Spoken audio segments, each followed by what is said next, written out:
Prior to boarding his shuttle, Larry needed to make sure that he acquired a certain item that he would have to bring over to Greknar's father. He knew that the traditions on the forced home planet were a little bit different from humanity's, to say the least, but he realized he had to do what he could to honor their traditions as much as possible. After attaining said item, he immediately went to his own transport, his own personal transport, and immediately set in coordinates for the closest jump point. Most of the species use these jump points to try and regulate, for lack of a better term, the traffic coming in and out of the system. As he was doing this, Larry seemed to laugh at the idea, but he stuck with it anyway and set in his coordinates for the forced home system. Once inside the system, he knew it would be a few hours before he actually made it to their homeworld. This because he was keeping himself at a relative space, relative to forced technology that was. He didn't want to seem as though he had anything to gain from being aggressive, to say the least. The Forced did not do well against aggression. In fact, it was very common for them to strike out during first contact and begin to blasting away at those that they may even perceive as a threat. So he decided to go slow. As he did, he worried that his item would start to stink up his shuttle. Thankfully, he had it sealed in a container, but he still worried about it. Reaching the ground, he made sure that he was announced on his way in. He didn't want any other issues happening. As he was allowed to land right next to Greknar's father's property, he realized that the father must be a fairly good noble in their society. The alphas of their society are noted to be very strong, and of course, strength in their society will bring you lands, it will also bring you mates, it will bring you wealth, it will bring you everything. So, looking at the size of his dwelling, Larry realized, oh boy, this might be a little more difficult than I thought. Walking in, he had his item being carried by the elevated platform. It was a simple repulsor lift technology that he brought this item with him. He was immediately brought to a waiting room and hoped he wouldn't be waiting too long, as he didn't want his item to go bad any more than it was. Unfortunately, he could tell that Greknar's father was not in any hurry to see him, as he had to wait out there for over 3 hours. Over 3 hours of being bored out of your skull, and eventually one of the assistants, one of these young females, came in and simply told him to follow her. They entered what was basically a throne room. As he looked, he could see a chair elevated in the far distance, but its back was turned to him. From the side, he could see that there were several holoscreens up and a strange paw moving around. He recognized the language. It was that of the Forced. He wondered, okay, now what the hell's going to happen? As he finally got up to the edge of the platform, he went to go step up on the platform, but was immediately told not to, as that was a sign of disrespect. So he simply waited and stood there silent for about 3 minutes before finally the movement of the hands stopped, and with a swipe over his head, all the screens closed. Slowly, the chair spun around. Larry had to stifle laughter as he heard the mechanisms move the chair. This was not a self-driven, but instead a machine-driven chair, as all he could think of was how somebody just asked for a rotating frickin' chair. He wondered if it would malfunction too, and then he would see Greknar's father sick as a dog. He was very desperately, so desperately trying to stifle his laughter. And unfortunately, his grin started to come up before he was able to correct himself. Greknar's father looked down at him and stated, "What business do you have with me?" Immediately, Larry reached over and pulled the cart forward. Greknar's father seemed to recoil at the idea of them bringing repulsor lift technology, something that his species had not mastered yet. Yet something was on it, and Greknar's father suddenly smelled something. Something smelled nice. With that, Larry began to pull off the sheet, grabbing a few handfuls and then yanking it off, exposing a very, very large, multi-limbed creature. It was the type of creature that had tried to kill them on their camping trip, but this one seemed to be the largest one of all of them. It basically draped off both sides of the levitating platform, and Larry simply turned, motioned as he had his hand over, pointing at the device and the creature. I have brought this as a sign of respect. Please accept it with my greatest respect for you. And then he placed his other hand, across his chest. With that, Gregnar's father seemed to grin, and his features seemed to lighten just a little bit. Yet he was a little turned down a few seconds later. Do you not know our customs here? You must bow. With that, Larry simply looked up at him without moving his arms and said, Excuse me, sir, but humans don't bow. It's not something we do. With that, Gregnar's father seemed to be a little bit more angry at this. Yet he stood up from that chair, walked slowly down, and walked over to inspect the animal.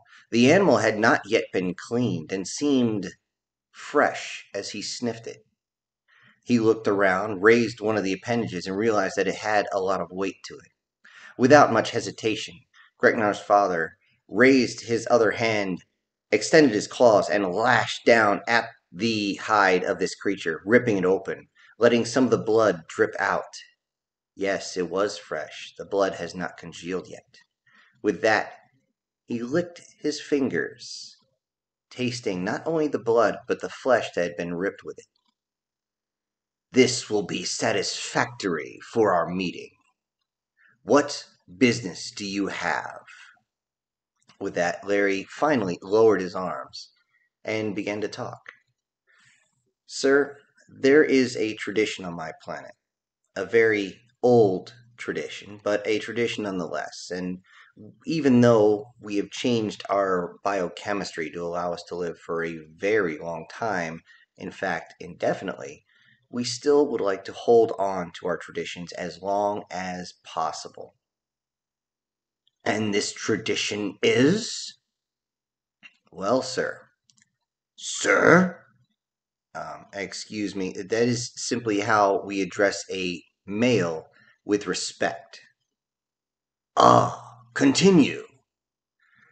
You see, on my planet, if one was to be part of a union of male and female, it is what we call a marriage. I have heard of this. I do not understand.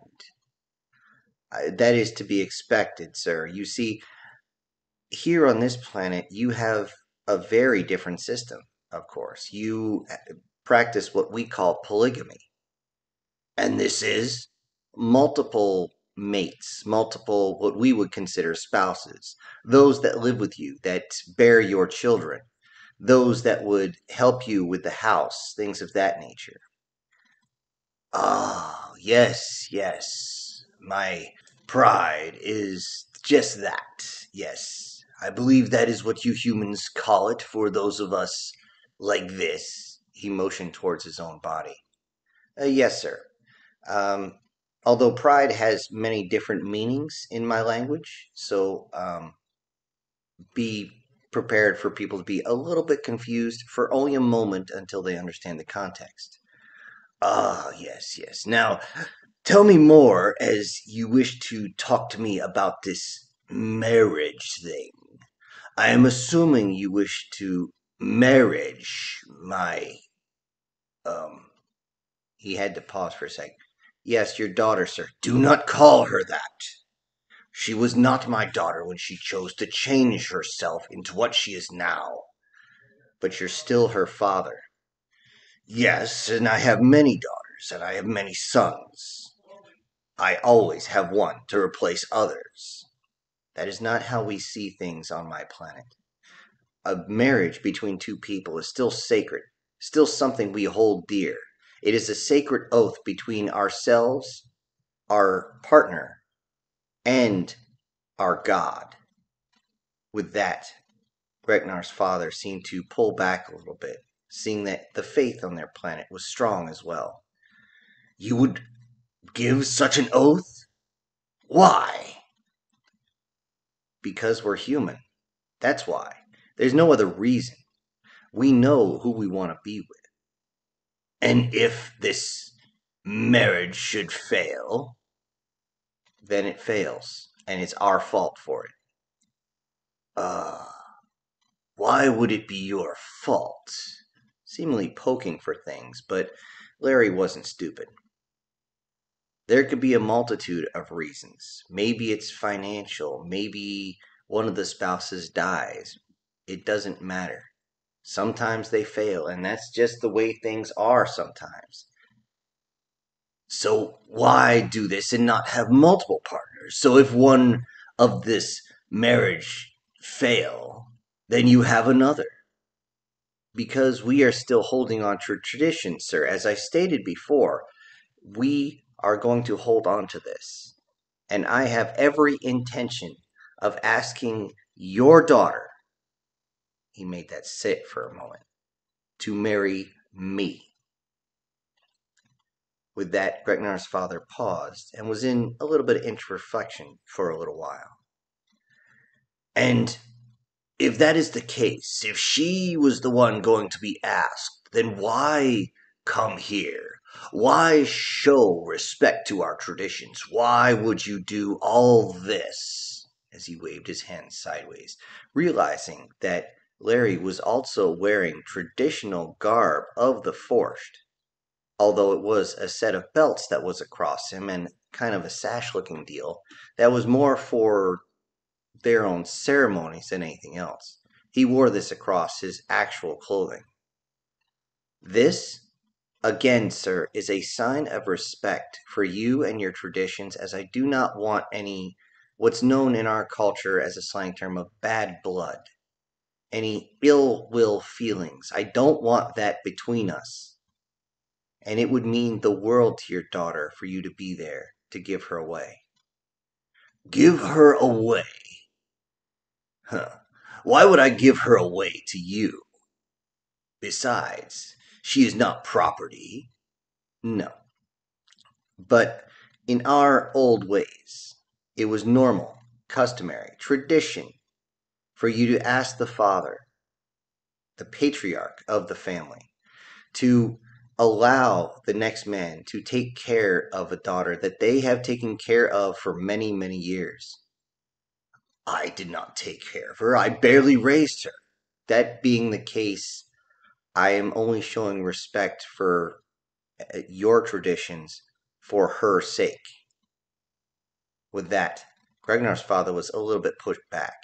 Larry was being very deliberate, not raising his voice at all, but putting every single word punctuated specifically to make sure that he understood the gravity of the situation.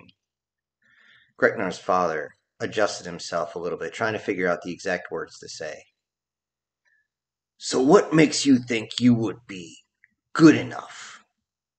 What makes you think you would be, I believe the word you're looking for is worthy of your daughter. Ah, yes, that translates well. Yes, what makes you think you are worthy? Because I am old school.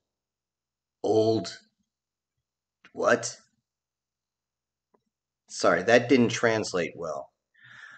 My traditions, my faith, my way, my personal code will be what keeps us together. It will be the reason that we stay there. It is the reason why, through all this, the fact that your daughter, through my eyes, is one of the most gorgeous things I've ever seen in my entire existence. I have refrained from any chance of defiling her. With that, Gregnar's father actually turned in surprise, ears fully extended. What? You made it through a mating cycle of hers without... Yes. How she is of age. How did you? Because I am stronger than people always imagine. I've been saying this to those that I've trained throughout my whole life, my career. You are stronger than you realize. You just have to allow yourself to be. But to do that, you have to be the example. And I, putting his fist to his chest, I am the example of that. And if I can't hold myself to that standard, how in the ever loving shit am I supposed to hold others to that example? This was the first time Greknar's father seemed to smile, although a forced smile looks more like a sneer in some ways. He simply walked over and stood in front of Larry. Larry stood looking up at him as Greknar's father was still on the platform. So, being as tall as he was, it was almost like looking straight up at a 9.5 foot person. And tell me this then. What if I say no? You cannot have her.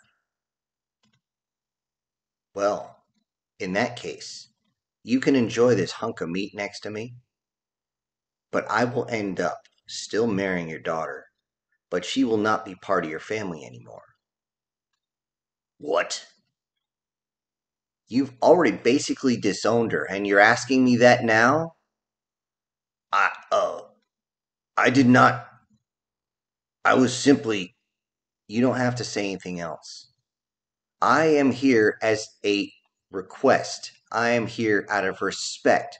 I am here because I have the integrity to actually ask you straight up, do I have your blessing to marry your daughter? As tradition states for us humans, I am asking.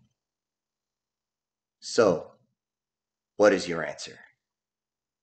Greknar's father seemed to back away just a little bit, not coming down to the same level as Larry, but simply pacing back and forth, seeming as though he was having trouble coming to a decision. Eventually, he could be seen wiping the side of his neck, basically the same gesture as you would see with a human stroking their jaw in deep thought. Hmm, I have come to a decision. But I would like to know what other items I must do. Is there any sort of ritual that should be? Is there things like bloodletting or ritualistic murder or whatever might be? You humans don't exactly have the best of reputations. Is she to sacrifice an appendage or anything of that nature? Are you, high? I am not intoxicated.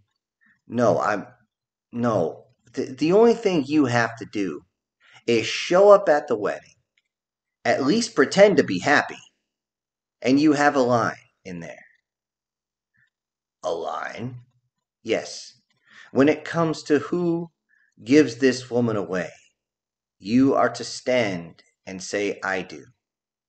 This shows that the protection of this woman has gone from you to me.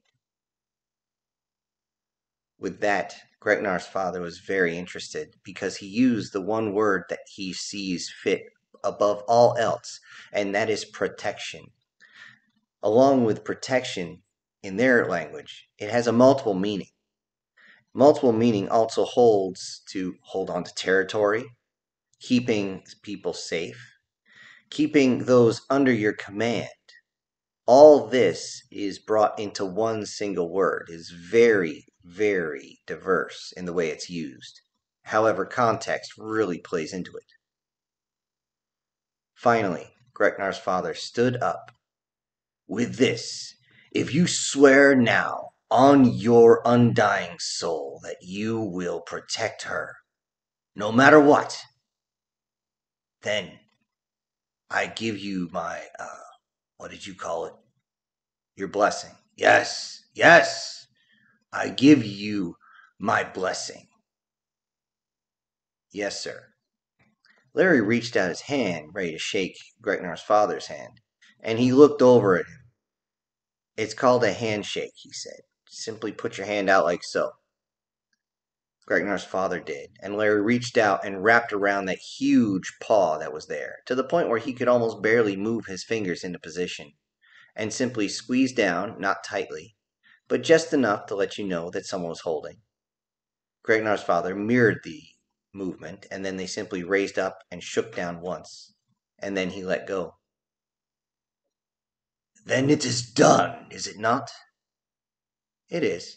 I'll let you know about the wedding date. Oh, by the way, you'll be expected to dance with your daughter. A father-daughter dance. He looked confused. That might be a little too much. What? Did something go wrong with the translator? Hold on a second. Larry started fiddling with his translator and realized that dance has a second meaning in their language. Ah, he said. Whoa, no, hold on a second. Let me show you what I mean. Hold on. He's fiddling with his own device. Finally opened up a hollow projection of two people ballroom dancing. This is what I mean by dance. Ah, yes, then that will be acceptable. Good. Now, if you'll excuse me, I need to go propose to your daughter. Yes, do so. And with that, Larry turned to leave, but before he was able to fully leave, he could actually hear flesh ripping and jowls start to tear into musculature as he realized Greknar's father was enjoying the freshly killed beast that he had brought. Apparently, this was also part of their tradition. They wanted to make sure that not only was it a fresh kill, but it was also to their liking. And it definitely was. Later on, of course, Greknar, when she was told about what a marriage actually is, and yes, she pronounced it that way, she immediately jumped into Larry's arms. At that point, not only Vince, but Femcast, Jenny, and everyone else who was there congratulated them both. They didn't want to wait too long, as Greknar was kind of anxious at that point. She had already been turned down during what would have been her mating cycle, but the fact of the matter is she didn't have a mating cycle anymore. Her human body itself was getting more and more flushed and more excited, especially with all the time they spent in the gym looking at each other, and also the way Jenny kept talking in suggestive manners. It was enough that Gregnar was actually reaching her limit. The wedding itself was pretty standard as far as human goes. It was televised a lot because this would be one of the first times that there was ever a marriage between two separate species. And many people started to wonder if Larry had a fetish or not. But the fact of the matter is, if he did, they would have consummated long before this day. Gregnar, walking in her white dress, was a little put back as she didn't care for things that were frilly, or having a long dress, or having the veil tickle her nose as she walked, yet she still put up with it, and enjoyed the fact that she finally got to see Larry in one of the outfits that he had hidden in his room. His dress uniform was simply covered in shiny metals, and ribbons adorned his side all the way up to his shoulder. He looked over at her and was just amazed and was completely flushed, and you couldn't knock that smile off his face as if you tried. Gregnar walked up and wanted to actually grab a hold of that blue cord, pulled him down, and make out with him right there. She restrained herself as much as she could. She was so grateful to not only see that her father had attended, her mother was in attendance, her older sister. Her younger sister did not attend, neither did her younger brother, as they were still kind of pissed off that Gregnar had decided to change herself from full blood forced into what they both would still call an abomination. But she did not let that bother her too much, as she was just happy at this day. It was to the point that she was even happy that Larry had not worn his contacts. The fact that his eyes were of a strange color, just like hers, but not solid green, of course. In fact, when it comes to men who've been adjusted, instead of the dark purple and light purple, you still had a light purple kind of star in the center, but the outside was so dark you might confuse it with black. But this was the first time Gretnar had truly seen him without his contacts in, contacts that would make his eyes look normal for humans. Although normal nowadays for humans was, well, questionable at best. It wasn't until they finally got ready at the end of the ceremony and Gretnar was told to throw the bouquet that everyone had a bit of a surprise. As she threw the bouquet, Jen grabbed a hold of Femcast and lifted her up so that she could catch the bouquet. And right next to Larry, Vince said, "Oh shit." Which made Larry and Taché and everyone else laugh hysterically. They looked over, and Femcast didn't realize at first why the bouquet, and everyone was cheering her on. And then someone whispered in her ear, and her eyes got very wide, and she looked over at Vince and smiled, holding that whole pile of flowers. Larry reached over, grabbed his arm, said, "If you run, I swear to God I'll rip your dick off." Vince just turned and said, "I was going to propose tomorrow anyway." With that, they continued on, and everyone was extremely happy during the reception. It wasn't until the very end of the reception when the bride and groom were finally escorted to the honeymoon suite. Although before that, there was one piece of tradition that even Gretnar's father enjoyed. It was a very odd tradition, and very few people still did it. It was where the ushers circled around the bride, and the groom had to basically fight his way through. Without strikes, of course, basically had to claw his way through. Gretnar's father thought this was funny because he got a chance to actually throw Larry across the room, who landed with a bit of a thump more than once. Yet, after a while, Gretnar's father was told to lighten up, he's supposed to get through. And he simply allowed Larry past. When they finally got to the honeymoon suite, as everyone again escorted him, they were surprised that Larry insisted on carrying Gretnar across the threshold. Although before the door was shut, Larry was told to back up a little bit. He asked Gretnar why, as he backed up towards the bed itself, still looking at the doorway. Gretnar initially turned towards the door and pretended she was going to shut it, and then pounced on him. Jenny immediately pulled in and grabbed the door and shut it. "It's time to leave," she said, as everyone cheered and yelled as they walked down the hallway towards the bar. The honeymoon was supposed to last all the phases of the moon. Although on this planet, the phases of the moon are very, very different considering there's more than one moon. And also, the fact that everyone received a message. It was only 17 days after the wedding. 17 days is all they had to enjoy themselves before every single one of their devices started screaming. 17 days before they found out that war had come back to the galaxy. 17 days. 17 days they never left their room. 17 days where other people wished that the soundproofing was a lot better. 17 days of them ordering room service and surprising the holy crap out of the guy that brought them their food. 17 days of pure bliss. But after that, they worried if their happiness would ever come back. What they found out was that the Keltipsian and the Zeknekel had actually pushed into Nishani space. Nishani were on very good terms with the humans, and they also bordered the human space. But the Keltipsian were smart.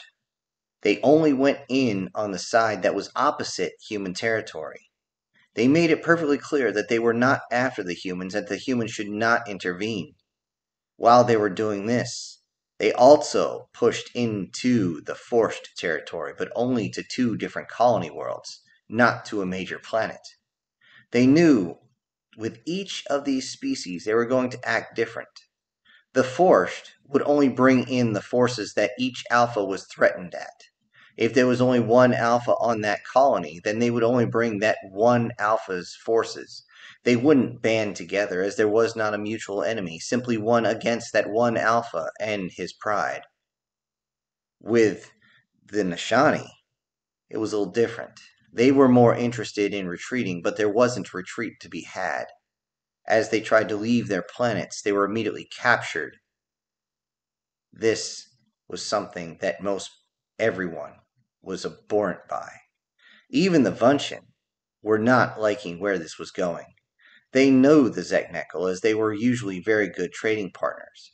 They knew that this was all planned. The Zeknekel, even though they were usually high in numbers, did not have the power behind them.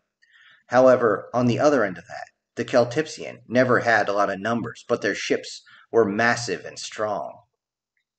This showed that there was going to be another fight.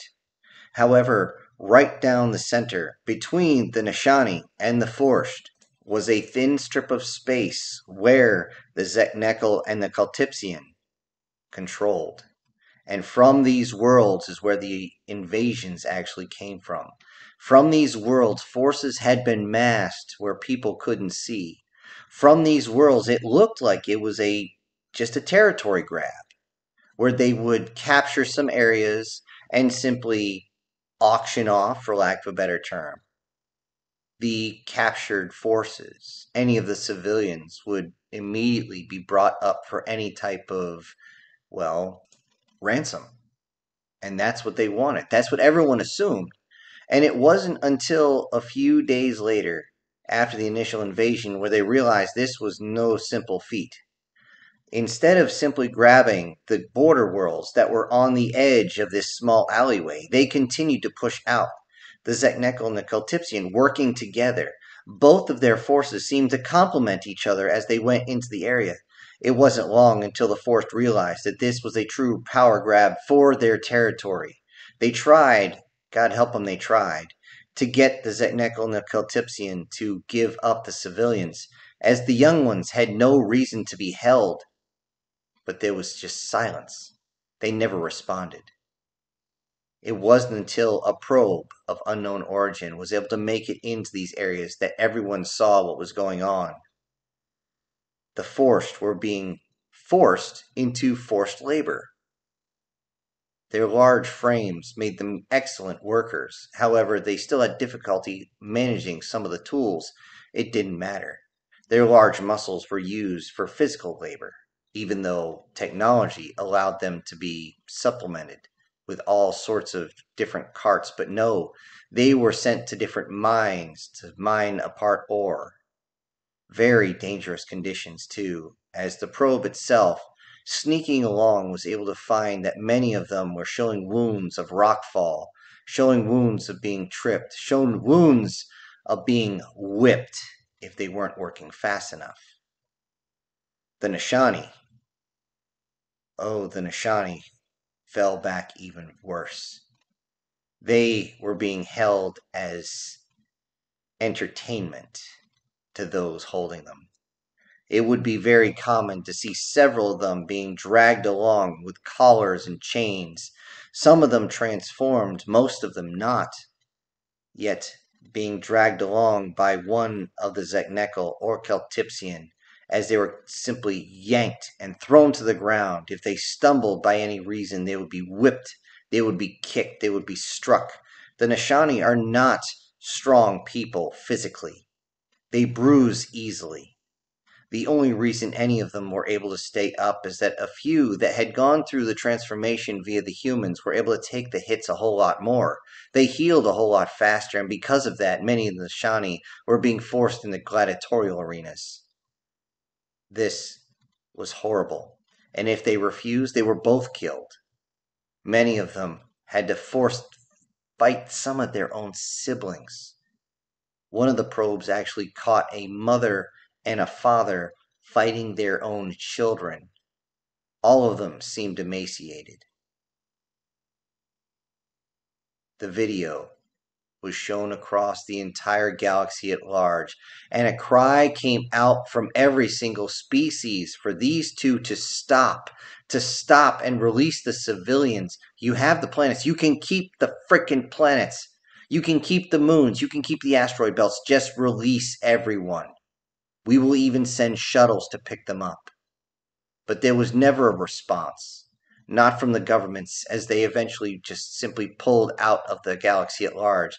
They pulled everyone back to their own territories and continued to push into the territories of the Nashani and the Forced, and a few others started to worry. The Co, even though they were pretty far away, worried that they would be next, as they were just on the other side of Nashani space from the Zegnekel. They worried about this, and they prepared their fleet. They realized that if the Nashani fell, they would be next. There was no way that one force this strong would even think about slowing down, so they readied their fleet. The Nashani was busy assembling theirs, but again, they weren't very strong themselves, and their fleet showed this. Their fleets were mostly commerce. This is what they did. They used their ability to go underwater and to repair items that most others couldn't do. They were stronger than the Co by a long shot, but they were not anywhere near warriors. The Forced, for all their grandeur, was not able to assemble their fleet without the Celtipsian figuring it out and eventually finding their fleet and bringing in one of their monstrous dreadnoughts to start blasting away. They would always aim at whatever ship they believed had the Alpha, and as soon as they took out the Alpha, any of their forces would not simply fold into with the other Alpha, but simply disperse and immediately run. This left them very open, and this dance continued for far too long. From the 17th day after the marriage to almost the end of that month, they saw from different probes that were able to be snuck in this complete butchery that was happening. Why? Why was the only question they asked. Why would you do this? They were peaceful with each other. Commerce was strong. Economies were strong. Why would they do this? Even with the loss that the Celtipsian were taking, they were far from being bankrupt. They were still being used as laborers. Why would they do this? And then it hit everyone. They're friends with the humans. And the humans had pissed off the Zegnekel and the Celtipsian. The Zegnekel never did respond from the whole getting shot in the ass that they got from their own hubris, literally and figuratively. Many times they tried to pull the wool over the humans' eyes in any way to try and get over on a deal, but the humans wouldn't bite and instead talked the Zegnekel into deals that greatly benefited the humans instead of them. With this, they believed that they were being dishonored and disrespected. And the integrity of their own species was at stake, and they had to make a stand. If they had to take 50, 60, 70, if they had to take the entire territory of these species to make their point to the humans that they were not to be screwed with, that they were to be taken seriously, and that they were the top ones inside the galaxy, that is what they would do. And with this realization, the humans had to make a choice. At the academy, Larry and Vince looked at each other, watched the news feed. Both Femcast and Greknar were holding on to them close. Vince and Femcast had just gotten married. They were actually on their honeymoon, but their honeymoon was cut short, very short. Now they looked up, and they saw the horrid things that were happening. Gregnar asked, "What? Can you do anything? Can we do anything? I need to go home. I need to protect them. Can you get me there?" Larry simply held onto her arm, looked at her, kissed her on the forehead, and then held her close. He looked over at Vince, and they shared a look, and they both simply nodded. With that, Vince actually turned over to Jen, and she gave the same look. Around, everyone could see these humans sharing basically a telepathic message. They didn't think the humans were actually capable of telepathy. In fact, there's only one species that does, and there's not a spacefaring race, not even close yet. Yet they saw that the humans had determination in their eyes, and the humans themselves seemed to all start moving towards the landing pads, towards their own ships. These ships were nothing super incredible, basically just shuttles with a few extra weapons on them. Usually these weapons were for clearing asteroids, but they were not ready for any sort of large-scale battle. As they began to load up, Greknar asked Larry, what can we do? Are you planning to attack them? Yep. But you can't attack them in this. Well, not this, he said as he closed up. You might want to buckle in. This is going to be a rough takeoff. What? Just about then, he jumped into the helm and started hitting a whole bunch of buttons. The engine cranked to life, and just in a few seconds later, Greknar could actually feel the ship start to levitate up, catching its balance a little bit, although it did knock her off her feet a little. She grabbed on to the next chair and immediately started buckling herself in. Hold on, he said, as immediately the nose was brought up, straight up, and they immediately launched towards the sky.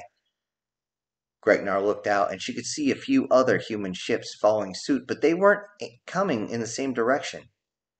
And then she realized they're not heading towards the jump point. Why wouldn't they be heading towards the jump point? That didn't make any sense. She couldn't say anything as the G-forces had her pushed way back into her seat. She looked over at Larry, and he just had his eyes fixated forward, seemingly turning into a robot as he moved his hands gently across the controls, able to maneuver this ship as gently as possible, even though they were pushing G-forces that was making Greknar think that her lungs were going to go out her spine. Eventually, they got up beyond the stratosphere and then suddenly felt the relief of 0G. They drifted in space for only a few minutes, Greknar realizing that they were actually picking up speed as she could feel that as soon as she tried to unbuckle, that the buckle itself was still being pushed up against her. We're accelerating? Yup. Why are we going faster? To get there faster. But get where? The jump point's the other direction. Greknar looked at the radar and realized that the human ships had spread out very far, which was surprising. She could just barely see through the glass that there was a ship way in the distance, just barely glinting just a little bit from the sun itself. What's going on? I mean, how do you plan on taking them out? You can't take them out in this. We're not going to. But with what? How? Oh, do you have a fleet coming? Don't need one. What? What do you mean? With that, Larry simply raised his hand for a second to let her know to be quiet for a second. He reached into the comms, activated, and said, "On Goof, awaken!"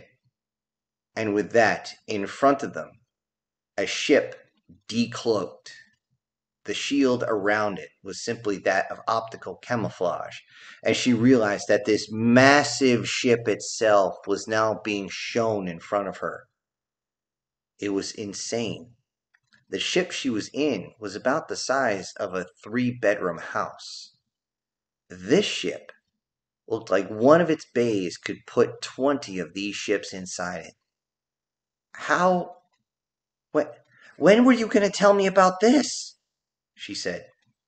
Well, I was going to wait till after the honeymoon, and then I was going to kind of show it off to your folks, but that kind of went out the window. With that, they began to maneuver towards one of the bays. It was lit up with the doors opening. But how do you plan? You can't take on a whole fleet with just this. I'm not. Check that out. He pointed down to the radar, and one by one, more and more of these ships came into the radar view. Greknar immediately cranked her neck as hard as she could to see, And sure enough, another one of these ships was opening up its stealth field. How long have these been here? Since we started class. You Holy shit. Yep. And as they entered into the bay, she simply asked, "But you only have maybe a dozen of these ships. How do you plan on taking them out? How do you plan on winning?" Larry simply parked the ship and flipped off the buckles before saying, "With a good old-fashioned ambush."